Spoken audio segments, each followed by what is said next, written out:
Hey, hello, I'm Kråkan, also known as Corvus Cornix, and welcome to Yacc, yet another Crowcast where I pick a game, I play it for a week, and then I talk about it.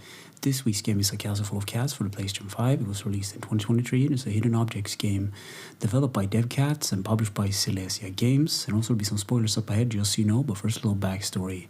So I was listening to the Yacc Podcast, and before the show, the guys talked about games they played other than the game for the podcast, and Billy mentioned this game among many other. So this game is dedicated to him this week, and I should also note that I did a vote on Nintocake's Discord on what games to play, and this came up. At startup, there are company logos and a notice saying, just like Simon's Quest, what a terrible night to have a curse. So the plot of the game goes something like this. A castle full of cats has been cursed by an evil human turning the cats into evil creatures. You play as Lily, a cat trying to break the curse, and also her beloved Fifino is involved. And a message at the end of this, a message says that may the catnip be with you, which is obviously a Star Wars pun. This game obviously has a story to it with characters, but it's not a, like a deep plot line at all. It's very shallow, so a plot is there, but it's not really necessary. And finally, it's time for the title screen. So here you have a couple of options: how to play, sound and volume, credits, and music credits. You can also unlock a boss mode here, but that's later on. First level of the game is outside the castle, so you need to find 32 kittens and 4 bad cats. You zoom out with the L2 button, and the R2 button zooms in. The left and right stick moves the cursor around on screen, and once you click a cat you see, they're a little bit hidden. They kind of smile and brighten up. So this is basically like finding Waldo, but instead of Waldo you need to find cats. It's basically a hidden objects game. Also to note, this game doesn't have a timer, and there's no penalty for spam clicking the screen. Outside the castle you can also find a crystal ball, and that's used to hint or show where one of the cats are hidden. And once most of the cats are found, you can move inside the castle. Inside the castle you need to find 50 more cats and 8 hidden ones, and hidden ones can be hidden, within objects and cupboards and vases and stuff like that. And this area also have a couple of doorways that are unlocked once you collect enough cats. The castle also has a map that can be found inside this location, revealing sort of a rough sketched outline on where to go. After exploring a bit, going through the kitchen and into the pantry, I found a cat named Set. So there are these small cats that you need to click on. You have these life-size cats, I guess, that acts as NPCs. And this area at the pantry, I should say, also has an Easter egg tied to it.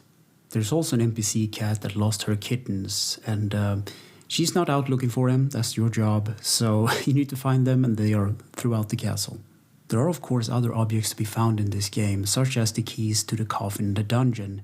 And once you unlock the coffin in the dungeon, you get some snack that you can feed to the ferryman cat.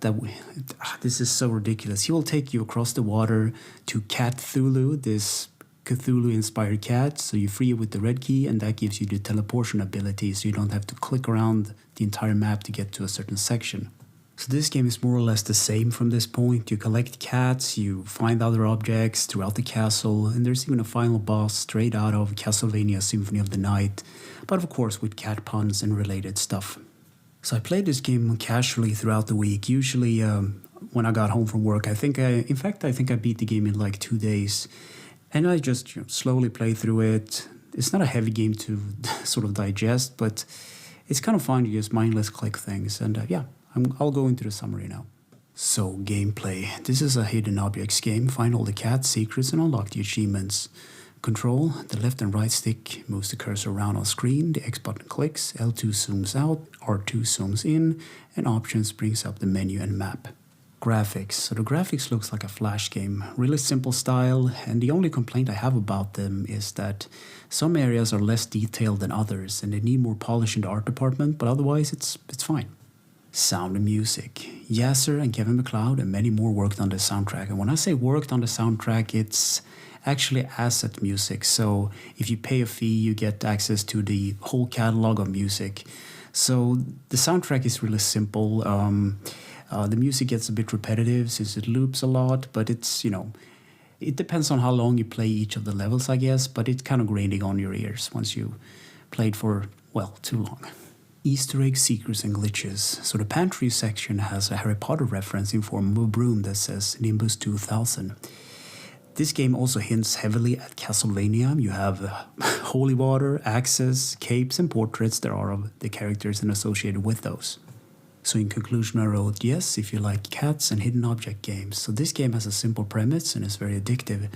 So I found myself playing this game until my eyes were strained. And another funny thing about it is I finally got to use my PS5 for something other than playing Blu-rays. This game is also cheap, and well, the only complaint I have is the lack of polish in some of the sections. But otherwise, it's nice to play a chill game. And if you want to kill some time, this is the perfect game for that. So yeah. Anyway, thank you for listening and for watching, and take care.